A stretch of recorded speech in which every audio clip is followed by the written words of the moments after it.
Welcome to the JOMA podcast, presented by the Jewish Orthodox Women's Medical Association.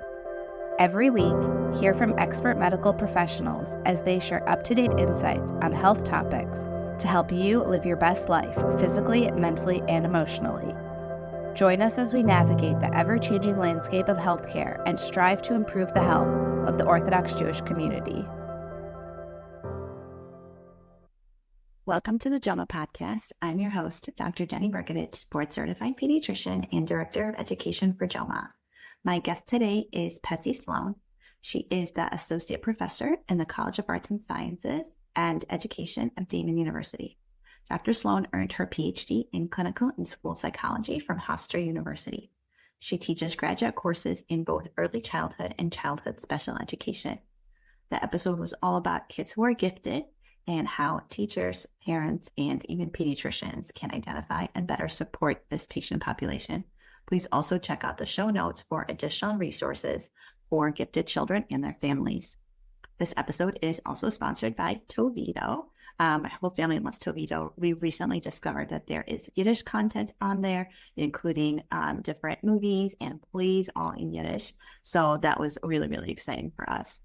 Check out Tovedo.com and use promo code JOMA10, JOWMA 10, for a discount on your membership for Tovedo. Enjoy the episode. Hi, Dr. Sloan. Welcome. Hi, I'm so excited to be here. You have such an interesting background, so I'm fascinated to ask you all about it. But I think first, I just want to maybe start with some definitions. So I know you work with individuals who are gifted. I don't know, even as a general pediatrician, that I know what that means. What does it mean if a child is said to be gifted? So I'm really excited to talk about this topic because I think it's a topic that a lot of people don't understand or misunderstand.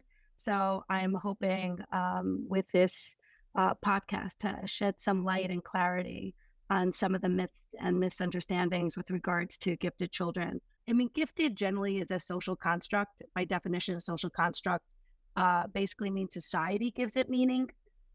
So what that means is that it's not something that doctors, for example, could look under a microscope and say, hey, this is what it is, depending on, a culture, time, 100 years ago, 200 years ago, different societies all define giftedness as different things, what was important to the time or the culture, so on and so forth. So I just want to put that out there, that it's a social construct. So it is open to many interpretations and many definitions, but I'm going to talk about just a couple. One is, which I think is relevant since we are in the United States, the federal definition.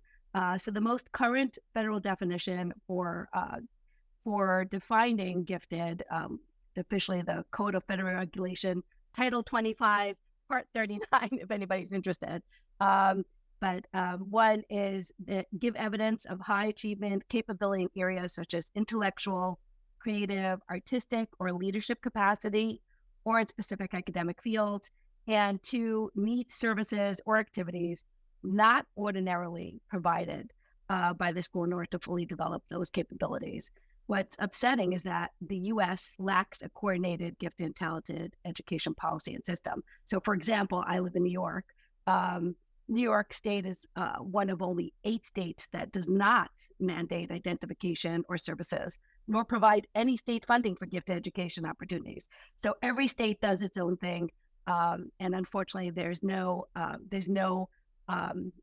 system that's put into place everywhere. So, one of the many things, unfortunately, about gifted students is that it's very disturbing because these students, basically, they are most able students. However, they often dislike school. They feel they get little out of it. Teachers often make few, if any, accommodations to the needs of gifted children, and many teachers have no special training in how to teach exceptional children, resulting in an unhappy school experience for these kids. And here's some of the studies. Studies have shown that gifted children, talented children, mastered 35 to 50% of the curriculum before they even begin the school year. I want to repeat that. 35 to 50% of the curriculum before they even begin the school year. Many successful adults, when they interview them, they report as children, school was a negative experience for them. They were bored. They often knew more than their teachers. These are some of the issues that we're dealing with. Generally, they're not sufficiently challenged in the school systems. I want to circle back on one of the things you mentioned about oftentimes these kids not enjoying school and not having a good experience. I've seen that not infrequently kids who are gifted are sometimes initially misidentified as not understanding the curriculum because they're acting out or because, really they're doing it out of boredom and frustration. But sometimes I feel like it's initially misunderstood either by the teachers and sometimes even the family that the child has maybe ADHD or behavioral issues or problems or not understanding what is being taught. So I'm curious what parents and maybe even teachers can do to identify if their child is gifted, and how to sometimes make that distinction. So there's a lot of parts to the question you asked, and they're all excellent and on target. So let me try to break that down and hopefully I answer each part of that question. So one is, unfortunately, like I started off mentioning, our kids usually are bored. They often know more than their teachers and not happy in school. Shockingly, a lot of our gifted students tend to sadly drop out, become underachievers. People may not know this. For example, interestingly, Mark Zuckerberg, Bill Gates, Elon Musk, all dropped out of school. They were lucky, though, because they were innovative and ended up being successful, wealthy individuals. However, that is not the happy ending for many of our gifted children who are not sufficiently challenged in school. How do you address gifted kids? Like you say, how do you get them diagnosed, or how do you know? Alfred Binet, what he did was he came up with an intelligence test for France, specifically in order to address kids who need special needs and couldn't be in the regular classroom. Terman comes along and he basically reformulates it and bases it on the U.S. population. And then he names it, which I'm sure you guys have heard of, the Stanford Binet IQ test, because he was working for Stanford University. So he named it, he gave credit to the university he was working at. So Stanford Binet IQ test. So he came up with also, he ended up using the intelligence quotient, the IQ test, which is a formula they use like mental age divided by chronological age times 100 would give you an IQ score. And then what he did was he based that your IQ score was bell or normal curve. What happened is that standardized test, I think, is the best concrete objective way to determine if someone is gifted, because what we're looking at the bell curve, right? This is the bell curve, it's a hump, and essentially what we're looking at with gifted children generally is the tail end of the bell curve. So we're looking at 98th percentile and above, or 2 standard deviations above the mean and above is generally considered gifted. So we're talking about a very tiny percentage of the population whose needs are definitely not going to be met in the classroom when you're dealing with the majority being average. And of course, now we have a lot of mainstreaming and a lot of pressure put on teachers to meet the needs of all kids in the classroom. Is the test the only way to investigate if someone is gifted, or are there additional factors taken into place? I'm thinking about maybe kids who might be very, very gifted, but that doesn't necessarily translate to them being, let's say, good test takers. It's interesting because actually I probably administered 1,000 plus psychoed evals. And what's fascinating is that kids who are creative do not do well on a standardized gifted test, which is really interesting because it's not what you would expect. Because by definition, when they're creative, they're thinking outside the box.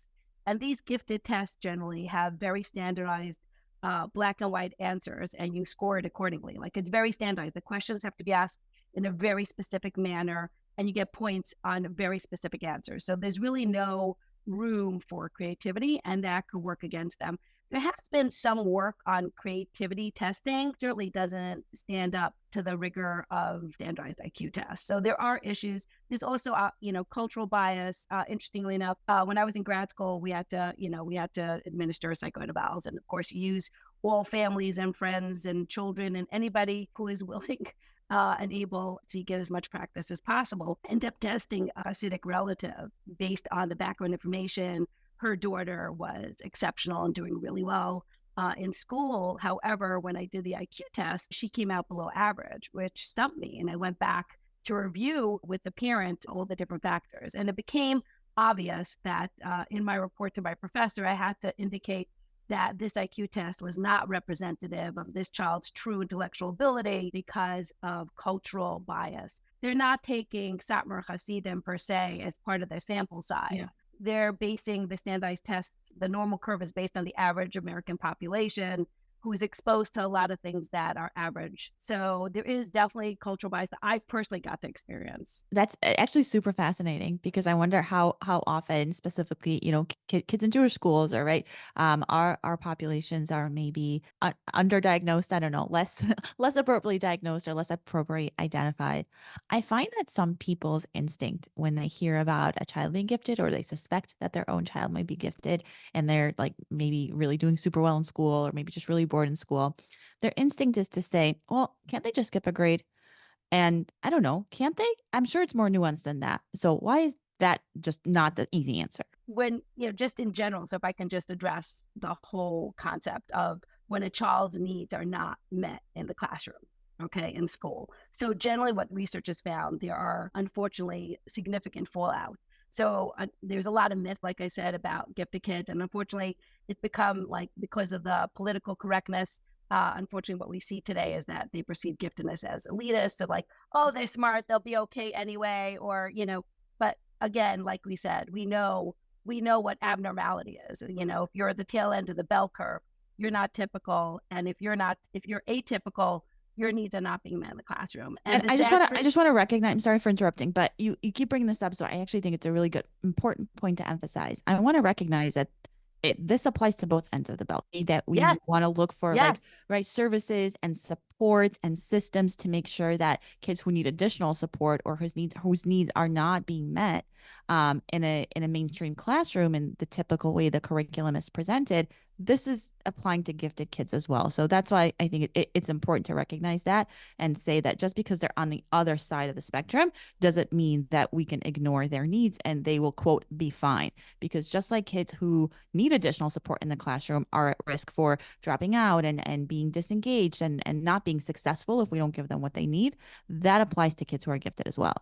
So there are social, emotional, and academic negative outcomes when these gifted children's needs are not met in the classroom. And that is usually not understood. And I wish to try to emphasize that so that we have more empathy and sympathy for gifted children going through and why there is a need to support them in the classroom. One of the social issues that come up, as you know, as a doctor, right? And as parents, that the most difficult thing for a child, the most painful thing for a child is to feel different, right? When they have some sort of diagnosis, right? So it's very painful for a child to feel different. For some reason, we are not compassionate to the gifted population, which, like I said, by definition, according to statistics, are different. And the problem is that, like I said, socially, there are few things that are more painful for a child than feeling different from his or her peers. And like I said, it's difficult, unfortunately, for these atypical children to find like-minded peers. So let's talk about that for a minute. So children need friends with whom to identify, right?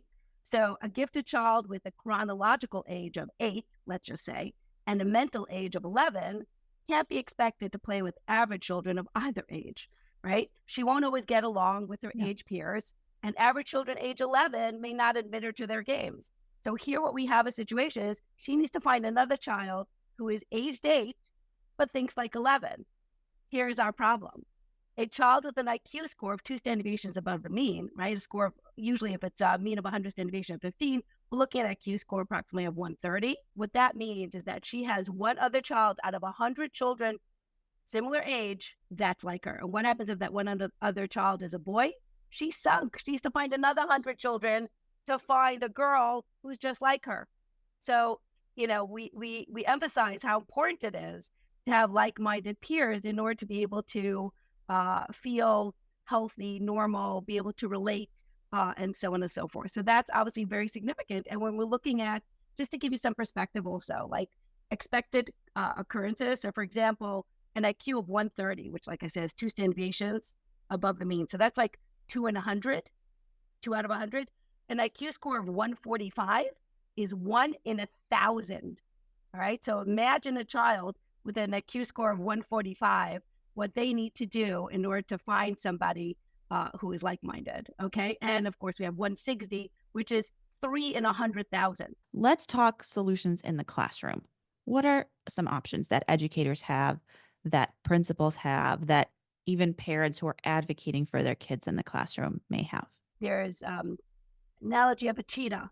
Cheetah, beautiful animal. It's actually the fastest land animal. It can sprint after its prey at 70 miles per hour. And I want you to imagine for a minute, this beautiful land animal that can sprint for 70 miles per hour, which no other animal can do, is trapped. They catch this poor cheetah and they stick him in a cage in a zoo. And now all he can do is pace back and forth in a small space. And what ends up happening is that now, unfortunately, he can never sprint the 70 miles per hour that God had intended him to be able to do. He no longer can ever do that because all he can do is go back and forth and pace in a small cage. That's what we're doing with our gifted children in a regular classroom, is that God intended for them to be able to sprint and be the fastest. But what we're doing is we're trapping them, and all they're doing in our classrooms is pacing back and forth. So that is just I love that analogy. It's unconscionable. Yeah. It's unconscionable. So what ends up happening, unfortunately, is that you have bored and frustrated gifted kids that tend to present with behavioral issues or appear unfocused or easily distracted because they're in an unstimulated classroom. So I want to just address so for example, depending on the child's personality, again, there's a lot of individual factors, but depending on the child's personality, I also like, if you could think about this, I don't want to spend too much time on this, but you could think about this, Jenny. Imagine you as a doctor, a professional, well-educated individual. Imagine you are put into a classroom and you are taught the ABCs. Imagine today with everything, like where you are now in life, you are taught the ABCs. Now imagine that happens today.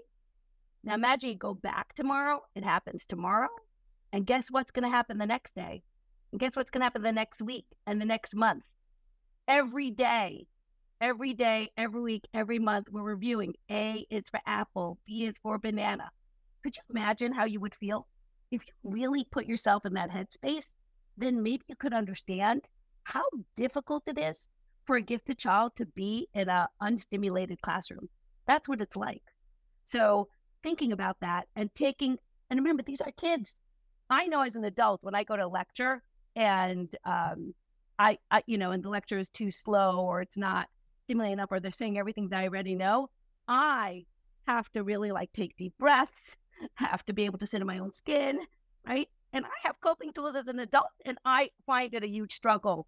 How much more so a poor child in elementary school have that coping skills? They don't have that. What are we expecting of these little kids? It's unreasonable. So what happens? So again, depending on their personalities, they're going to act out in certain ways, act out or space out. They're going to deal with it because without coping skills, this is their coping tools. So if they're bored and frustrated, you know what they're doing? If their personality is more extroverted, they're going to try to entertain themselves by making trouble in class, by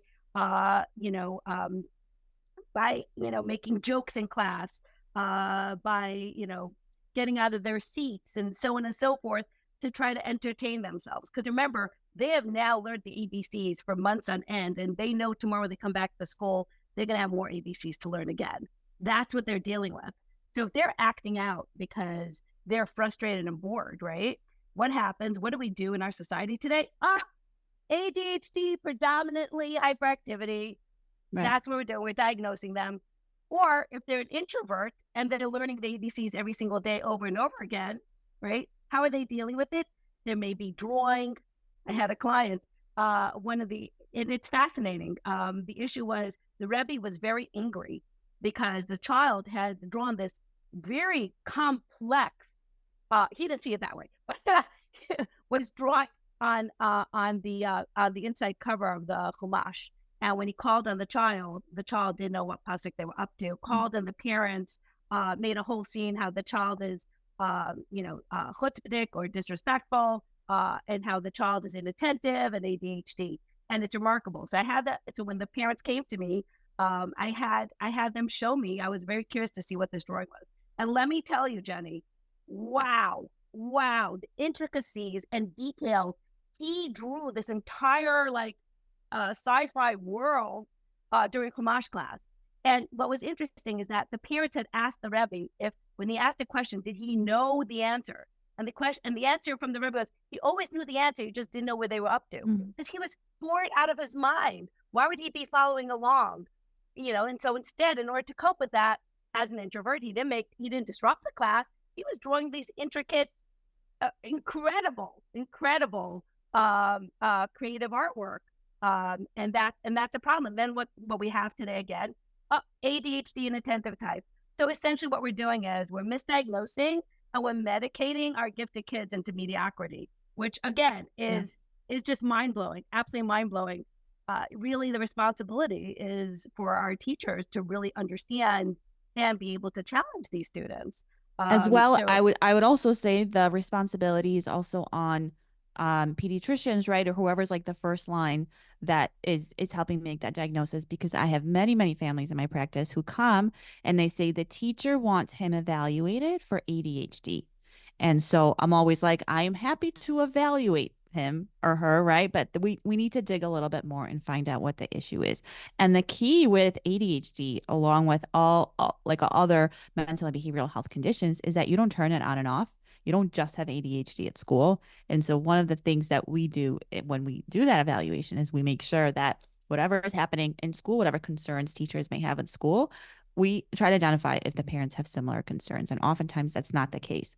And so that's always a red flag for me. If like a parent is reporting a behavior that's very different than what the teacher is reporting, because that's not ADHD. That may be something else. That may be that they're gifted and they're bored and that's why it's happening. Maybe they're not understanding the material. And they're embarrassed and they're bored and they're frustrated and that's why they're acting out. And so there's a lot to uncover there. So almost I think generally pediatricians are really good about digging in a little bit deeper, but I know sometimes parents can feel frustrated when educators just say, oh, he needs ADHD, right? He likely needs medications. I think teachers are the first line to identify when there's something might be wrong, and it's a really, really important thing for them to like wave a flag and say, hey, something's up. But I want everyone to kind of remember that ADHD is not the one thing that can be wrong, and there are so many other things that are worth considering. Beautifully said. Absolutely beautifully said. Absolutely cannot diagnose ADHD unless it's prevalent or present in two different environments. And to add to that, when I'm doing a psychoed eval and we're looking at ADHD, what I try to do is I try to not only, because I'm sensitive to the situation with gifted children, what I try to do is I try to see, is it, like you said, consistent? Like if you have blue eyes, you can have blue eyes in Chumash class, blue eyes in social studies class, blue eyes at Bobby's house, and blue eyes at home, right? But so that's you. That's a consistent character, right? A consistent trait, right? It's blue eyes. But if you're getting feedback that's different in different scenarios, then you really need to evaluate what's going on. Is it the child or is it the environment? And that's really key. That's why you need to look at two different environments.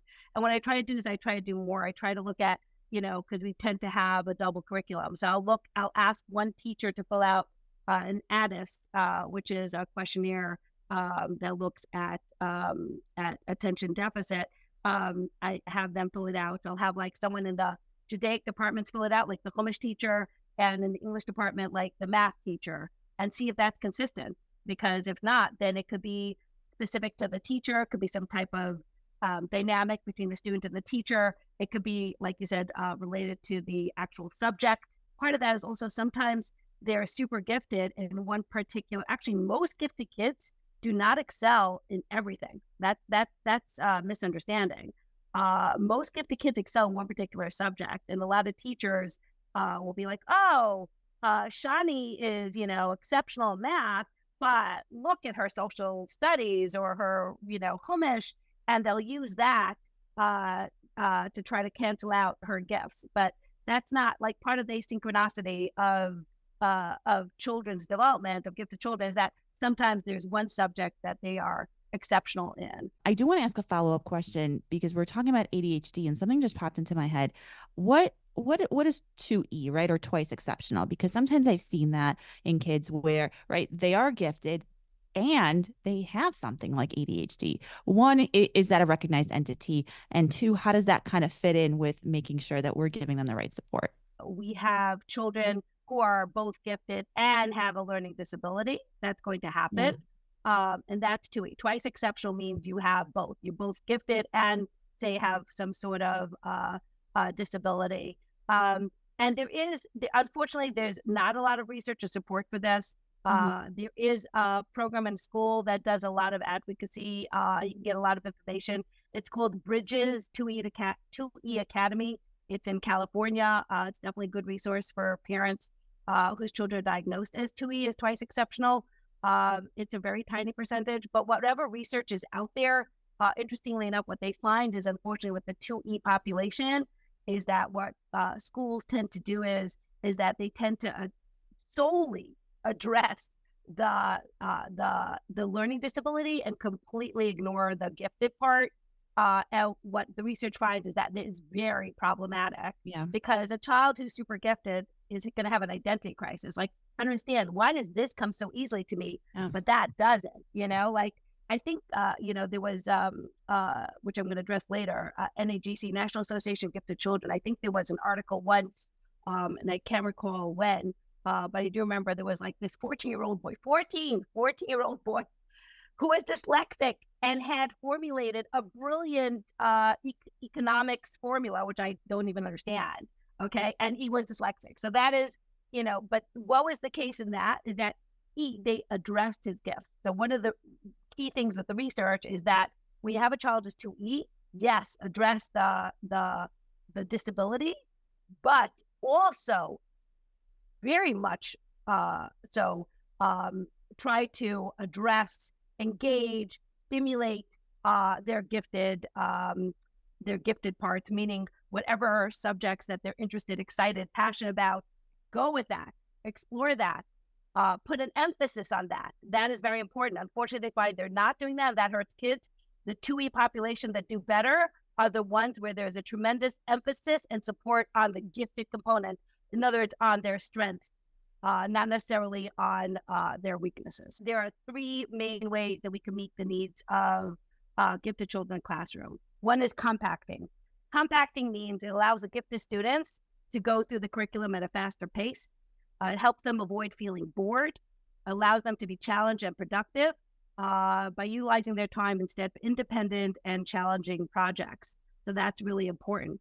A big problem is that when we give children, for example, math worksheet and the gifted child finishes in 2 seconds, you know what our teachers tend to do? They give them another worksheet of the same math problem. Yep. And that's a problem. Do not give extra worksheets or extra homework to gifted kids. That is a punishment. Instead, give them challenging work, different work, not more, different, not more. Make sure it's challenging. So compacting the curriculum is a wonderful way to not waste our gifted children's time, and allows them the opportunity to use their time addressing what they know, and then using their time to look at other projects that they can work on that is challenging and interesting to them. And of course, we have differentiation, which is basically ability grouping. It's very important to do that. When you break up the class into smaller groups based on ability, what happens is that enriching and challenging for these kids. And also a side benefit, it helps them find like-minded age peers or idea peers. So it's really good for them to have ability grouping. And also it's really good, like I said, with the compacting. So also we can give them, for example, independent research project that these kids can work on, like, for example, realistic solvable problems that's consistent with the student's interest and passion. They can work on something, so they can use the extra time instead of repeating the same work over and over again, not just busy work, but actually using their time in a productive way. But again, that needs teachers' oversight and teachers' direct involvement. It can't just be like, you're gifted, here, do your thing. We do need the teachers involved. And lastly, we have acceleration, which is by skipping whole grades or only skipping grades for a specific subject. It's cost effective and it meets gifted children's needs. So for example, a student who's in second grade, but is able to do fifth grade math can join the fifth graders for math class. There was a very important research study. It's called A Nation Deceived: How Schools Hold Back America's Brightest Students. And it talked about the tremendous benefits to children with acceleration. There was a meta-analysis also of academic, social, emotional consequences of full grade acceleration. They showed no negative effects. And they really find that few educational interventions produce results that are as consistently positive as acceleration. It's up to us to really make sure that today's gifted children are challenged in school so that they're able to reach their potential to become tomorrow's Nobelists or next Gadol Hador who will lead us into the future. Beautiful. Dr. Sloan, thank you so much for your time. I think that was a great call to action, and I want to recognize that what we're asking and what we're suggesting is not easy, right? And I don't want anyone listening to this being like, oh, like teachers will just figure it out. They need to figure it out, like, right? But principals need to just figure it out, right? I want to just recognize that what they have a tremendously large task with the classrooms that they're navigating, with the dual curriculum that they're navigating, with the different types of kids that they have to navigate. And so this is definitely an additional challenge that we're recognizing, but certainly one that's important and worth addressing. Thank you for listening to the JOMA podcast. We welcome your feedback and ideas for future episodes. Send us an email at health@joma.org. Don't forget to subscribe, rate, and review us on your favorite podcast platform.